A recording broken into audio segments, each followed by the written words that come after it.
তারপর আছে কি ই-কমার্সের সেটিংসগুলো কি আপনাদের সাইট যখন বিল করেছি তখন আপনাদেরকে দেখিয়েছি, কিন্তু এটা যেহেতু ই-কমার্সের টিউটোরিয়াল এখানে আমি আরেকবার দেখিয়ে দিচ্ছি। এখানে আপনার যে ওয়েবসাইট বা স্টোর সেটার অ্যাড্রেসটা আপনি দিয়ে দিতে পারেন। এখানে ধরেন সো আপনি আপনার অ্যাড্রেস দিয়ে দিবেন, এখানে ক্লায়েন্ট চাইনি, ওনার অ্যাড্রেস দিতেও বলেনি, সো দেওয়া হয়নি। এরপর আপনার কান্ট্রি, কোন দেশে আপনি সেল করতেছেন, আপনার দেশ কোনটা সেটা আপনি সিলেক্ট করে নেবেন।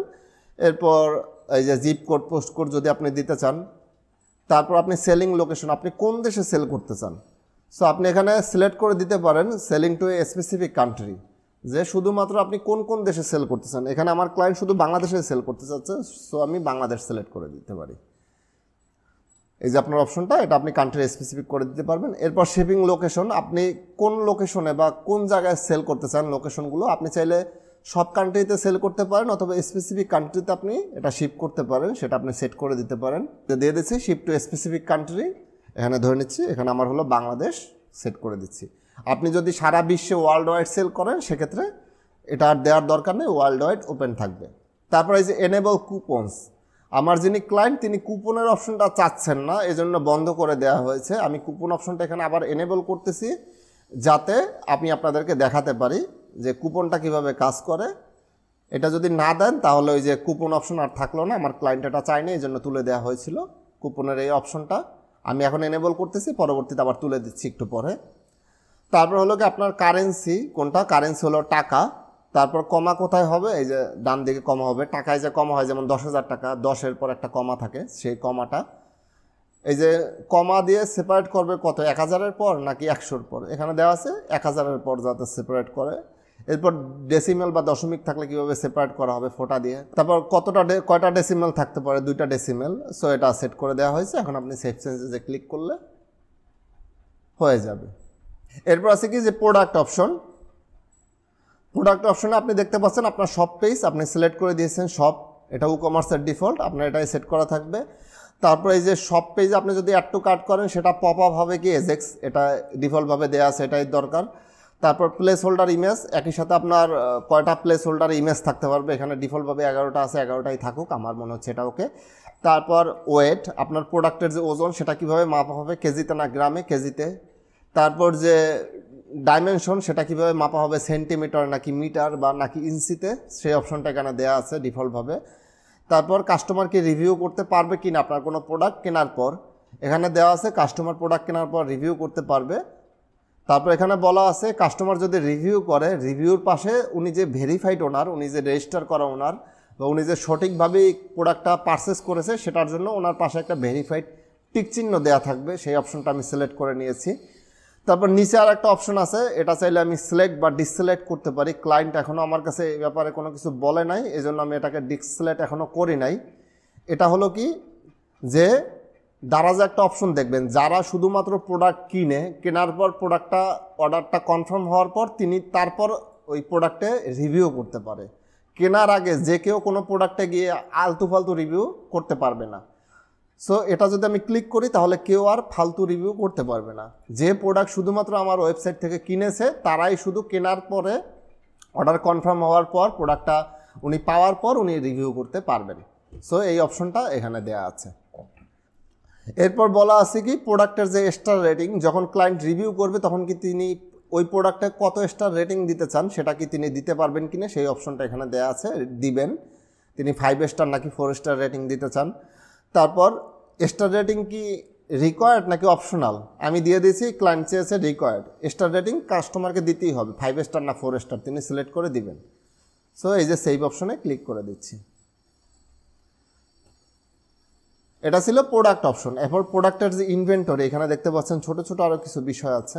এরপর এখানে বলা আছে কি আপনি কি প্রোডাক্টের স্টক ম্যানেজমেন্ট করতে চান কিনা, এটা ডিফল্টভাবে এনেবল করা আছে, হ্যাঁ আমি স্টক ম্যানেজমেন্ট করতে চাই। তারপর এখানে বলা আছে হোল্ড স্টক মিনিট, একটা স্টক কতক্ষণ, যদি কোনো প্রোডাক্ট হোল্ডে রাখা হয় স্টকে নেই সেটা কতক্ষণ পর্যন্ত থাকবে, 60 মিনিট পর্যন্ত, সেটা এখানে সিলেক্ট করা আছে। এটা আপনি এটার টাইম চাইলে আপনি বাড়িয়ে দিতে পারেন, আপনি কত মিনিট পর্যন্ত রাখতে চান।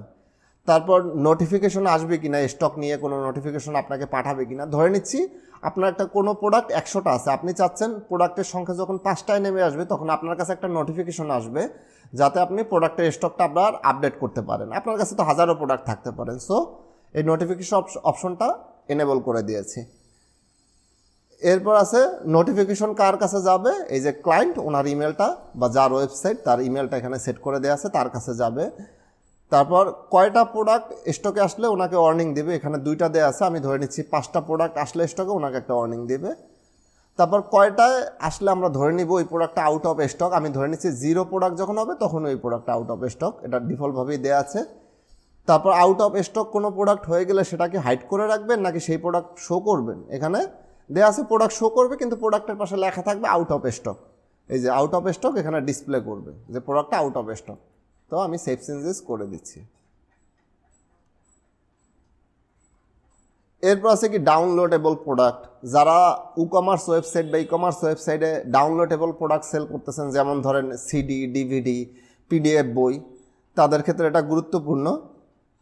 এখানে যেটা ডিফল্টভাবে দেওয়া আছে আপনারা দেখতে পাচ্ছেন, ফাইল ডাউনলোড করতে পারবে কিনা, এই যে ফোর্স ডাউনলোড কীভাবে ডাউনলোড হবে, এটা ফাইল ডাউনলোড দেওয়া আছে অপশন। সো এখানে আপনি ডাউনলোড করার যেসব অপশন সেগুলো দেখতে পাচ্ছেন, নিচে দেওয়া আছে যে ডাউনলোড রিকোয়ার্ড লগ ইন করেই কি ডাউনলোড করতে হবে কিনা, সেই অপশনগুলো এখানে দেওয়া আছে। তারপর এখানে বলা আছে যে ফাইলটা ডাউনলোড হবে সেটা কি আপনার ব্রাউজারে সেভ থাকবে নাকি আপনার কম্পিউটারে সেভ হবে, সেই অপশনটা। এরপর এখানে বলা আছে যে ফাইল নেমটা থাকবে সেটা সিকিউরিটি পারপাসে একটা ইউনিক স্ট্রিং নিবে, সেই অপশনটা এখানে দেওয়া আছে। সো যা আছে আমি সেভাবেই রেখে দিচ্ছি। তারপর এখানে বলা আছে কোন কোন লোকেশন থেকে ফাইল ডাউনলোড করতে পারবে, এখানে আমার 2টা লোকেশন অ্যাপ্রুভ করা আছে। এখানে দেখতে পাচ্ছেন আমার লোকেশন 2টা, যেই লোকেশন থেকে ফাইল তারা ডাউনলোড করতে পারবে। কারণ এটা আমার প্রয়োজন হচ্ছে কিসে, আমার যে এই যে মিডিয়া লাইব্রেরি, সেই মিডিয়া লাইব্রেরি যেখানে আমি ফটো, ভিডিও বা প্রোডাক্টের ইমেজ সব কিছু আপলোড করতেছি, ওইখানে লিঙ্ক থেকে তো আমার ওয়েবসাইটে এটা আসতে হবে এবং আমিও যাতে ওখান থেকে ডাউনলোড করতে পারি। সো ওই লাইব্রেরি থেকে ডাউনলোড অপশনটা এনেবল করা আছে। এবং ই-কমার্স বা আমার ওয়েবসাইট যাতে আমার যে মিডিয়া লাইব্রেরি আছে সেখান থেকে এই সোর্সগুলো নিতে পারে, সেই অপশনটা এখানে ডিফল্টভাবে দেওয়া আছে, এটা চেঞ্জ করার আপনার প্রয়োজন নেই। এরপরে অ্যাডভান্স অপশনে যাচ্ছি। এখানে বলা আছে product attribute lookup table. Product attribute কি, অ্যাট্রিবিউট হলো প্রোডাক্টে আপনাদের একটু পরেই দেখাচ্ছি, যেমন একটা প্রোডাক্টের কালার থাকতে পারে লাল, নীল, হলুদ, সেটার সাইজ থাকতে পারে MN, XL, সো এরকম ভেরিয়েশন হতে পারে। এখানে বলা আছে কি কিভাবে এই যে প্রোডাক্টের যে লুকআপ টেবিল সেটা কিভাবে ফিল্টার করা হবে সেই অপশনটা। তারপর ডাইরেক্ট আপলোড আমি এনেবল করবো কিনা, অপটিমাইজ আপলোড করবো কিনা, সেই অপশনগুলো এখানে দিতে বলেছে। আমি ডিফল্টভাবে যা আছে সেটাই রাখছি, এটাও আপনাদের খুব একটা চেঞ্জ করার প্রয়োজন হবে না। এরপর যাচ্ছি শিপিং অপশনে। শিপিং অপশনে হলো কি যে শিপিং মেথড, কিভাবে প্রোডাক্ট শিপিং হবে সেই মেথডটা এখানে ইনক্লুড করতে হয়। এখানে যিনি আমার ক্লায়েন্ট আছে উনি মেথডটা চেয়েছেন, লাস্ট পেজে গেলে শুধু ইনসাইড ঢাকা আউটসাইড ঢাকা এই অপশনটা আসবে এবং যখন তিনি কোনো প্রোডাক্ট আপলোড করবেন তখন তিনি কোনো শিপিং মেথড সিলেক্ট করতে চাচ্ছেন না। সো উনি চাচ্ছিলেন কোনটা, আমি আপনাদেরকে একটু দেখাই, সাইট বিল্ডের সময় যদি একবার দেখিয়েছিলাম। এখানে দেখতে পাচ্ছেন এই যে shipping method inside Dhaka outside Dhaka, customer এখানে এসে সিলেক্ট করবে তিনি কোন শিপিং মেথডে শিপিংটা চাচ্ছেন। এটা বাংলাদেশের কমন শিপিং মেথড, আমার ক্লায়েন্টও এটাই চাচ্ছিলেন। সো এটার জন্য যেটা করেছি এই যে শিপিং অপশনে এসে শিপিং জোনে একটা জোন সেট করেছি, শিপিং জোন নাম দিয়েছি শিপিং কস্ট। এটা কিভাবে করেছি এ নিয়ে আলাদা টিউটোরিয়ালও আছে, সেখানে আপনি দেখতে পারবেন। এরপর এডিট অপশন, এরপর আমরা ভিতরে যাচ্ছি। এখানে আছে শিপিং মেথড, শিপিং মেথডে আমি 2টা মেথড ইনক্লুড করেছি, এটা হলো ইনসাইড ঢাকা আর আউটসাইড ঢাকা শিপিং মেথড। এখানে ইনসাইড ঢাকার শিপিং কস্ট 70 টাকা আর আউটসাইড ঢাকার শিপিং কস্ট 120 টাকা সিলেক্ট করে দেওয়া হয়েছে, যেটা আপনাকে লাস্ট পেজে শো করতেছে। আরেকটা টাইপের শিপিং মেথড হয়ে থাকে যেটা নিয়ে আমার সম্পূর্ণ একটা কোর্স আছে বা টিউটোরিয়াল আছে, যেটার লিঙ্ক আমি নিচে দিয়ে দিব। সো ওখান থেকে আপনি সম্পূর্ণ টিউটোরিয়ালটা দেখে নেবেন। ওটা যদি আমি করতে চাই তাহলে অনেক সময় লেগে যাবে, অলরেডি বানিয়ে রেখেছি, ওখান থেকে আপনি দেখে নেবেন। সেই শিপিং সিস্টেমটা কি আমি আপনাদেরকে একটু দেখাই। এই যে দেখতে পাচ্ছেন আমরা অন্য একটা ওয়েবসাইটে চলে এসেছি। এই ওয়েবসাইটে কিভাবে শিপিং মেথডটা কাজ করে সেটা আমি আপনাদেরকে দেখাই। এখানে দেখতে পাচ্ছেন আমার জেলা সিলেক্ট করা আছে ঢাকা, ঢাকার শিপিং চার্জ দেখাচ্ছে 70 টাকা। এখন যদি আমি জেলা চেঞ্জ করে দেই, আমি যদি দিনাজপুর দেই, এই যে দেখতে পাচ্ছেন জেলা দিনাজপুর সিলেক্ট করার সাথে সাথে শিপিং কস্ট 100 টাকা হয়ে গিয়েছে। আবার যদি আমি ঢাকা সিলেক্ট করি, এখানে দেখতে পাচ্ছেন ঢাকা সিলেক্ট করার সাথে সাথে আমার শিপিং কস্ট 70 টাকা হয়ে গিয়েছে। আবার যদি ঢাকা বাদ দিয়ে আমি যদি আবার দিনাজপুর সিলেক্ট করি, আমার শিপিং কস্ট দেখাচ্ছে 100 টাকা।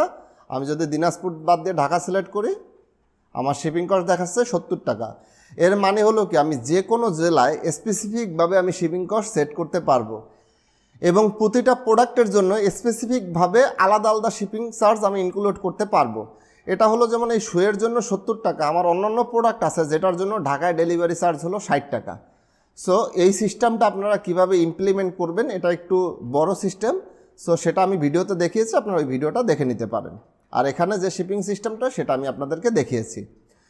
ওই অপশনটা দেখলে আপনারা বুঝতে পারবেন শিপিং ক্লাস কিভাবে কাজ করে। এই বিষয়গুলো যিনি ক্লায়েন্ট বা যারা সাইট ম্যানেজ করবেন তাদের জন্য খুব একটা গুরুত্বপূর্ণ নাও হতে পারে, কিন্তু যারা সাইট ডেভেলপ করতেছেন বা যারা কাজ শিখতেছেন তাদের জন্য গুরুত্বপূর্ণ। তাই অনেক বিষয় আমি একটু আপনাদেরকে দেখিয়ে দিচ্ছি, কারণ এখানে উদ্দেশ্য আপনারা যাতে শিখতে পারেন। এরপর আছে পেমেন্ট অপশন। পেমেন্ট অপশনে দেখতে পাচ্ছেন এখানে ক্যাশ অন ডেলিভারি সিলেক্ট করা আছে। এখানে যদি আপনি বিকাশ, নগদ, রকেটের পেমেন্ট মেথড ইনক্লুড করতে চান সেক্ষেত্রে আপনার প্লাগ ইন ইনস্টল দিয়ে নেবেন, সেখান থেকে আপনি এটা সেট করতে পারবেন। যদি আপনি মার্চেন্ট অ্যাকাউন্ট সেট করেন সেটার জন্য আলাদা সিস্টেম আছে, মার্চেন্ট আইডি দিয়ে দিবে। আর যদি আপনি নর্মালি মোবাইল নাম্বার দিয়ে পেমেন্ট নিতে চান সেটার জন্য আপনি সেট করতে পারেন। বিকাশ, নগদ, রকেটের পেমেন্ট প্লাগ ইন অলরেডি আছে। এখানে আমার ক্যাশ অন ডেলিভারি আমি নিচ্ছি। আবার ব্যাংক থেকেও নিতে চাইলে আপনি এসএসএল কমার্স বা অন্যান্য প্লাগ ইন ইনস্টল করে সেটা এনেবল করতে পারেন। এখানে তখন অপশনগুলো শো করবে। এক্ষেত্রে আমার আছে cash on delivery, bank transfer আর চেক পেমেন্ট আমি বন্ধ রেখেছি। এরপর যাচ্ছি আমরা অ্যাকাউন্ট অ্যান্ড প্রাইভেসি অপশনে। অ্যাকাউন্ট অ্যান্ড প্রাইভেসি অপশনে কি আছে, এখানে বলা আছে কি, প্রথম যে অপশনটা গেস্ট চেকআউট, কাস্টমার কি অ্যাকাউন্ট না খুলেই অর্ডার করতে পারবেন? হ্যাঁ, কাস্টমার অ্যাকাউন্ট না খুলেই অর্ডার করতে পারবেন বা লগ ইন না করে। এখানে দ্বিতীয় অপশন আছে কাস্টমার কি মাই অ্যাকাউন্ট পেজে বা যখন অর্ডারটা কনফার্ম করতেছে চেকআউট পেজে তখন কি লগ ইন করতে পারবেন কিনা বা রেজিস্ট্রেশন করতে পারবেন কিনা। এখানে আমার ক্লায়েন্ট বলেছেন তিনি রেজিস্ট্রেশন করাতে চান না, সেজন্য ওই অপশনটা দেওয়া হয় নাই। ইনশপ বিডিতে আমি আপনাদেরকে দেখাই, এই যে এখানে এই যে ক্লায়েন্টের কোনো লগ ইন অপশন বা কোনো কিছু দেওয়া হয় না। এই যে কুপন অপশনটা আমি এনেবল করেছি বলে এসেছে, একটু পর ডিজেবল করে দিচ্ছি। আর আমার এখানে দেখতে পাচ্ছেন আরেকটা ওয়েবসাইটে এখানে এই যে কাস্টমার চাইলে তার কুপন কোড দিতে পারবে এবং কাস্টমার চাইলে লগ ইন করতে পারবে তার email ID, phone number, password দিয়ে অথবা ফেসবুক অথবা গুগল দিয়ে। এই অপশনটা এনেবল করা আছে। সো এই অপশনটা আপনি রাখতে চান নাকি রাখতে চান না, এখান থেকে এনেবল বা ডিজেবল করতে পারবেন। তারপর অ্যাকাউন্ট ক্রিয়েশন, কাস্টমার কি চেক আউট করার সময় অ্যাকাউন্ট ক্রিয়েট করতে পারবে, এই অপশনটা কি আপনি রাখতে চান। যেমন এখানে ক্লায়েন্টের যে ওয়েবসাইট, এখানে দুইটা ওয়েবসাইট, এই ওয়েবসাইটে দেখতে পাচ্ছেন ইউজার চেক আউট করার সময় রেজিস্ট্রেশন করার কোনো অপশন পাবে না, কিন্তু এই ওয়েবসাইটে আপনি দেখবেন ইউজার যখন চেক আউট করতেছে তার নাম, ঠিকানা, মোবাইল নাম্বার, ইমেল আইডি দিচ্ছেন, তখন তিনি চাইলে তার অ্যাকাউন্টটাও ক্রিয়েট করে নিতে পারেন। এই যে ক্রিয়েট অ্যাকাউন্টে যদি ক্লিক করি এখানে তিনি শুধু পাসওয়ার্ডটা বসিয়ে তার অ্যাকাউন্টটা ক্রিয়েট করে নিতে পারেন। এক্ষেত্রে সুবিধা হবে কি, ক্লায়েন্ট যদি অ্যাকাউন্ট ক্রিয়েট করে অর্ডার করে তার অর্ডারের অবস্থান কি, তার অর্ডারটা কোন অবস্থায় আছে, তার অর্ডারের কোনো আপডেট, ডিটেলস সব কিছু তার অ্যাকাউন্টে তিনি দেখতে পারবেন মাই অ্যাকাউন্টে গিয়ে। সো বিস্তারিত তিনি তখন দেখতে পারবেন। সো এটা খুবই গুরুত্বপূর্ণ। এবং ওই ইউজারকে আপনি যদি পরবর্তীতে টার্গেট করতে চান, নোটিফিকেশন পাঠাতে চান বা যে কোনো যোগাযোগের বিষয় হয়ে থাকুক, সব কিছু করতে আপনার সুবিধা হবে। মাই অ্যাকাউন্ট থেকে উনি সব কিছু ম্যানেজ করতে পারবেন। সো এই হলো ব্যাপার। এটা আপনি রাখবেন কি রাখবেন না, এখান থেকে আপনি এনেবল বা ডিজেবল করবেন। তারপর মাই অ্যাকাউন্ট পেজে গিয়ে কাস্টমার কি তার অ্যাকাউন্ট ক্রিয়েট করতে পারবেন? সো তিনি পারবেন ক্রিয়েট করতে, এটা রেখেছি, ক্লায়েন্টও এটা চেয়েছেন, কাস্টমার অ্যাকাউন্ট ক্রিয়েট করতে পারবেন। বলা আছে যে কাস্টমার যখন অ্যাকাউন্ট ক্রিয়েট করবে তখন তার ইউজার নেম কি অটোমেটিক জেনারেট হয়ে যাবে তার ইমেল আইডি বা তার সারনেম, ফার্স্ট নেমের উপর নির্ভর করে? হ্যাঁ, হয়ে যাবে। এটা আমি চেক করে দিয়েছি। আর বাকি অপশন আছে ক্লায়েন্ট কি ইউজারের যে ডাটা বা তার অ্যাকাউন্ট কি ডিলিট করতে পারবেন কিনা বা তার অ্যাকাউন্টের যত ইনফরমেশন আপনার কাছে ডিলিট করার জন্য রিকোয়েস্ট করতে পারবেন কিনা। ধরেন কোনো একজন কাস্টমার তিনি আর চাচ্ছেন না আপনার কাস্টমার থাকতে, তিনি আপনাকে রিকোয়েস্ট করলেন যে ভাই আমার যত ডিটেলস আছে সব কিছু ডিলিট করে দেন আপনার সাইট থেকে, বা তিনি ক্লায়েন্ট হিসাবে ডিলিট করে দিতে চাচ্ছেন তার অ্যাকাউন্ট, তিনি করতে পারবেন কিনা, সেই অপশনটা এখানে এনেবল বা ডিজেবল করা যাবে। সো আমি এটা রেখে দিতে চাচ্ছি, কাস্টমার তার অ্যাকাউন্ট ডিলিট করার জন্য রিকোয়েস্ট করতে পারবেন আর তার ডাউনলোডেবল ফাইল ডিলিটের জন্য রিকোয়েস্ট করতে পারবেন। তারপর ক্লায়েন্ট কি তার পার্সোনাল যে কোনো ইনফরমেশন তিনি কি রিমুভ করতে পারবেন, এটা অপশনটা আপনি রাখতে চাচ্ছেন কিনা, অর্ডারের ইনফরমেশন। সো এটা আপনি চাইলে অ্যালাউ বা ডিসঅ্যালাউ করতে পারেন। আমি এখানে অ্যালাউ করতেছি না। অর্ডারের অপশনটা আমি আপডেট বা ম্যানেজ করব, ক্লায়েন্ট করতে পারবেন না। অর্ডার করার পর তিনি আর ওটাকে এডিট করতে পারবেন না। এরপর আছে ইমেল অপশন। ইমেল অপশনে আসার পর দেখতে পাচ্ছেন এখানে অর্ডারের যে স্ট্যাটাস, অর্ডার কি ক্যান্সেল হলে, অর্ডার হোল্ড হলে, তারপর অর্ডার প্রসেস হলে কোন কোন অবস্থায় যখন আপনি এটা আপডেট করবেন ক্লায়েন্টের কাছে ইমেল যাবে বা ক্লায়েন্টের কাছে ইনফরমেশন যাবে। সো সেই অপশনগুলো এখানে টিক করে দেওয়া আছে। তারপর ফর্ম নেম, আপনার ফর্মে ইমেলটা যে যাবে সেই ফর্মের নাম কি থাকবে, ইনশপ ভিডিও ওয়েবসাইটের নাম। তারপর ইমেল অ্যাড্রেস কোনটা থাকবে সেই ইমেল অ্যাড্রেস। তারপর হেডার ইমেজ, মানে যে ইমেলটা যাবে সেই ইমেলের উপরে বা হেডারে কোনো ইমেজ থাকবে কিনা সেটা চাইলে আপনি এখানে সিলেক্ট করে দিতে পারেন। এই যে এখানে ইনফরমেশন আইকনে ক্লিক করলে দেখাচ্ছে, এখানে বলতেছে আপনার যে মিডিয়া ইউআরএল, আপনি যেখানে মিডিয়া ফাইল আপলোড করেছেন, আমি একটু দেখাই। এই যে মিডিয়া লাইব্রেরি, ধরে নিচ্ছি আমি এই ছবিটাই দিতে চাচ্ছি। সো এই মিডিয়ার যে এই যে লিঙ্কটা আছে এটা আপনি কপি করে নেবেন, ফাইল ইউআরএল এখানে, এই যে এখান থেকে আপনি কপি করে নেবেন Ctrl+C দিয়ে। কপি করে নেওয়ার পর আপনি এই যে এখানে পেস্ট করে দিবেন Ctrl+V। সো আপনার ইমেলের উপরে এই ইমেজটা শো করবে। সেই অপশন আপনি রাখতেও পারেন অথবা নাও রাখতে পারেন। এরপর আপনার ইমেলের বেস কালারটা কী হবে, ইমেজের ব্যাকগ্রাউন্ডটা কী হবে, তারপর ইমেজের যে টেক্সট কালার কী হবে, সেই কালারগুলো এখানে আপনি সেট করতে পারবেন। আমি সেভ চেঞ্জেস করে দিচ্ছি। এরপর আছে কি ইন্টিগ্রেশন। ইন্টিগ্রেশন অপশনে কি আছে, ম্যাক্সমাইন্ডের একটা লাইসেন্স কি যদি কারো থাকে, ম্যাক্সমাইন্ডের কাজ করে থাকেন, সেই লাইসেন্স কি এখানে দিতে পারেন। আর আপনার ডাটাবেজের যে পাথ এখানে বলা আছে, পাথটা কোনটা সেটা এখানে ডিফাইন করা আছে। আমার নাই, এখানে দেওয়ার দরকারও নাই, এটা আপনার প্রয়োজন হবে বলে মনে হচ্ছে না। তারপর সাইট ভিজিবিলিটি, এটা দেখতে পাচ্ছেন আপনি যদি সাইটটা ডেভেলপমেন্ট অপশন অবস্থায় থাকেন, যেমন এখন আমার সাইটটা ডেভেলপমেন্ট অবস্থায় আছে, এখন যদি কোনো কাস্টমার আমার সাইটে গিয়ে অর্ডার করে, তিনি তো অর্ডার করতে পারতেছেন, আমি লাইভ করে রেখেছি সাইটটা, এটা তো আমার করা উচিত হয় না লাইভ করে রাখা। তিনি যদি একটা অর্ডার করে কোনো কাস্টমার, সো তিনি তো আসলে অর্ডারটা পাবেন না, বা ওই প্রোডাক্টটাই আমার সাইডে নাই, ওটা তো আসলে টেস্টিং পারপাসে রাখা হয়েছে। সো সুতরাং আপনি যখন সাইটটা ডেভেলপ করতেছেন তখন আপনি এই যে কামিং সুন অপশনে রাখবেন, আপনার লাইভ করার কোনো প্রয়োজন নেই। যখন আপনার সাইটটা ডেভেলপ হয়ে যাবে, আপনি অ্যাকচুয়াল প্রোডাক্ট আপলোড করবেন, তখন আপনি লাইভ করবেন। এখন বলতে পারেন ভাই আপনি তাহলে লাইভ করে রাখছেন কেন, কারণ আমার যে ক্লায়েন্ট উনি বলেছেন এটা লাইভ করে রাখতে, উনি এখন এটা টেস্ট করবেন, উনি টেস্ট করতেছেন এবং উনি কিছু প্রোডাক্ট আপলোড করে করে দেখবেন। আর এই সাইটটা নিয়ে এখন পর্যন্ত কোনো মার্কেটিংই করা হচ্ছে না, জিরো। সুতরাং এই জন্য লাইভ করে রাখা হয়েছে। আপনাদের এটা বলে দিলাম, আপনাদের প্রয়োজন অনুসারে করবেন। এরপরে অ্যাডভান্স অপশনে যাচ্ছি। অ্যাডভান্স অপশনে আসার পর বলা আছে যে আমার কার্ট পেজ কোনটা, চেকআউট পেজ কোনটা হবে, তারপর মাই অ্যাকাউন্ট পেজ কোনটা হবে। এই অপশনগুলো এখানে দেখাচ্ছে, যেটা ই-কমার্স থেকে ডিফল্টভাবে সিলেক্ট হয়ে থাকে বা সিলেক্ট করে দিয়ে থাকে। তারপর বলা আছে চেকআউট পেজের যে এন্ড পয়েন্ট, এই এন্ড পয়েন্টগুলো কি অর্ডার পে, তারপর অর্ডার রিসিপ্ট, তারপর পেমেন্ট মেথড, তারপর হলো ডাইরেক্ট চেকআউটের এই এন্ড পয়েন্টগুলো কী কী হবে সেই এন্ড পয়েন্টগুলো এখানে বলতেছে। সো এগুলো ডিফল্টভাবে ডিফাইন করা আছে, এটা যেভাবে আছে সেভাবেই রেখে দেওয়া হলো। এরপর নিচে অপশন দেখতে পাচ্ছেন স্ট্যাটাস। এর প্রতিটা বিষয় হয়তো বা ক্লায়েন্টের জন্য প্রয়োজন হবে না, কিন্তু যারা কাজ শিখছেন তাদের জন্য প্রয়োজন হবে এবং ক্লায়েন্টেরও হতে পারে, কারণ প্রয়োজনের কোনো শেষ নাই। সো আমি সব কিছু দেখিয়ে যাচ্ছি একবার করে।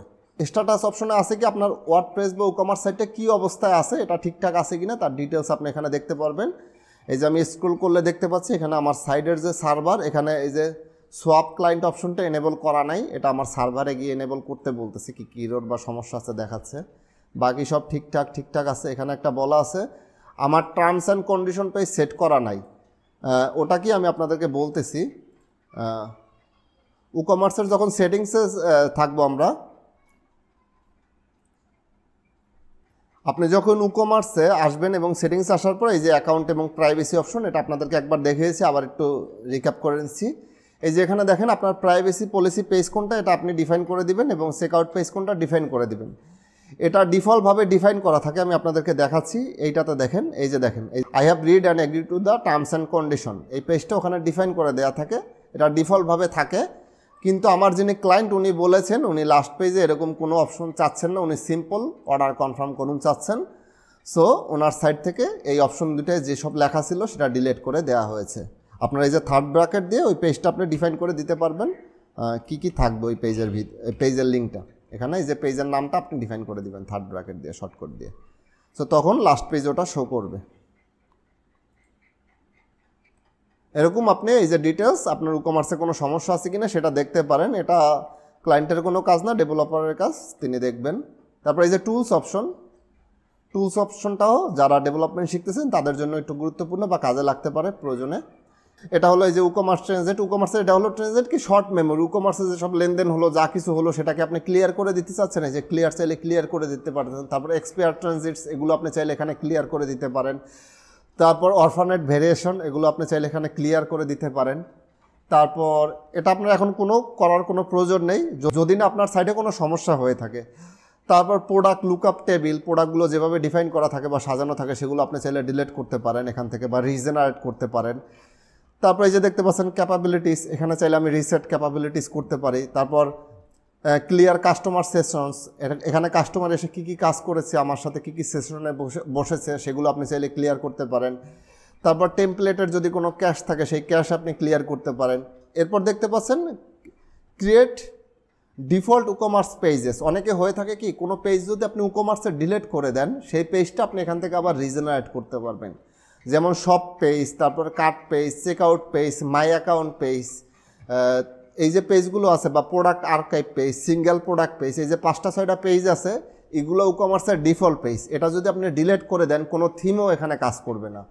সো এই পেজগুলো আপনার প্রয়োজন হবে যদি আপনি কোনো কারণে ডিলিট করে থাকেন, সেক্ষেত্রে আপনি রিজেনারেট করতে পারবেন এখান থেকে।